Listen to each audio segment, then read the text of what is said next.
जय हिंद दोस्तों। हम आंसर राइटिंग कर रहे थे। क्वेश्चन हमारे सामने, औद्योगिक क्रांति से आप क्या समझते हैं, इसके क्या परिणाम हुए। ठीक है जी। अगर आपका सब्जेक्ट ऑप्शनल हिस्ट्री है तो इस तरह के क्वेश्चन आपको देखने को मिलेंगे। जीएस पेपर फर्स्ट हो गया, जीएस पेपर थर्ड या ऐसे पेपर में इस तरह के क्वेश्चन आपको देखने को मिलेंगे ही मिलेंगे। ठीक है जी। औद्योगिक क्रांति से आप क्या समझते हैं, इसके क्या परिणाम हुए। तो औद्योगिक क्रांति क्या है, एक प्रक्रिया है जिसमें 18वीं शताब्दी के बाद अर्थव्यवस्था और शिल्प विज्ञान में तेज और संगठित परिवर्तन हुआ। मशीनों और संयंत्रों के माध्यम से उत्पादन का आधुनिक स्वरूप जन्मा।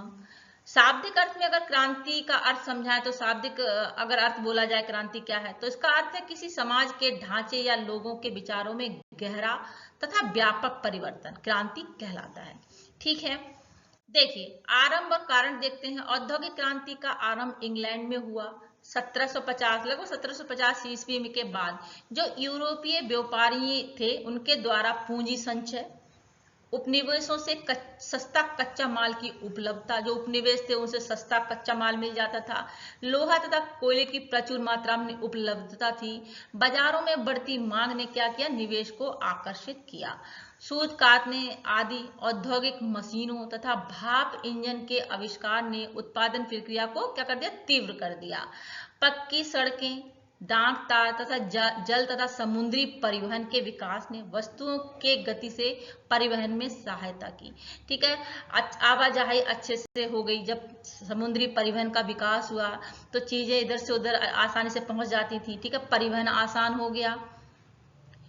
देखिए, परिणाम की बात करें तो सकारात्मक परिणाम देख लेते हैं। औद्योगिकरण के कारण नए नए कृषि औजार मशीनें विकसित हुई। नकदी फसलों के उत्पादन की सुविधा बढ़ी तथा कृषि उत्पादन की क्षमता में वृद्धि हुई। उद्योगों में उत्पादन तीव्र हुआ तथा उपभोक्ता सामग्री सस्ती व सुलभ हुई।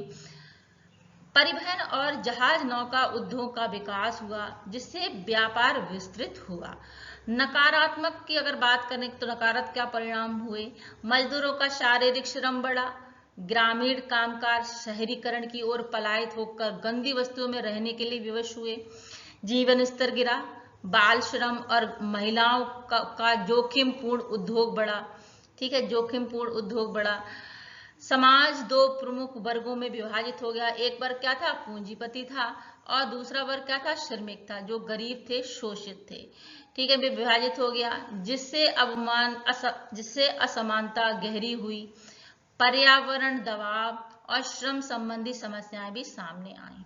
ठीक है। देखिए, निष्कर्ष क्या निकलता है, औद्योगिक क्रांति ने आर्थिक उत्पादकता और तकनीकी प्रगति को अत्यधिक बल दिया, परंतु इसके साथ सामाजिक सांस्कृतिक असंतुलन, श्रमिक दुर्दशा और असमानता जैसी चुनौतियां भी उत्पन्न हुई। ठीक है। इसलिए किसी भी औद्योगिकरण को सामाजिक न्याय, श्रमिक सुरक्षा और पर्यावरण संरक्षण के साथ संतुलित नीति द्वारा संचालित करना आवश्यक है। ठीक है जी। आया समझ में? तो आई थिंक एक दो बार सुनेंगे चीजें बहुत अच्छे से याद हो जाएंगी। दोस्तों, हम नेक्स्ट क्वेश्चन में मिलते हैं। जानकारी आपको पसंद आ रही हो तो चैनल को लाइक सब्सक्राइब शेयर जरूर करें। ठीक है जी। हम नेक्स्ट वीडियो में मिलते हैं। जय हिंद दोस्तों। Thank you so much.